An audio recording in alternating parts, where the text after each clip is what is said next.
હદરફ સાબરકુંડલા એપીએમસીમાં જાહેર હરાજી બીજા દિવસે પણ બંધ રહી। ધર્મકુળ કોટનના પ્રોપ્રાઇટરે અસભ્ય વર્તન કરતા નોટિસ આપવામાં આવી છે।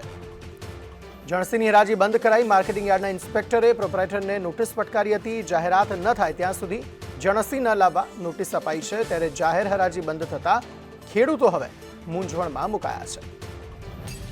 સૂર્યકાંત ચૌહાણ વધુ માહિતી આપી રહ્યા છે। સૂર્યકાંત, જણાવશો શું વધુ વિગતો?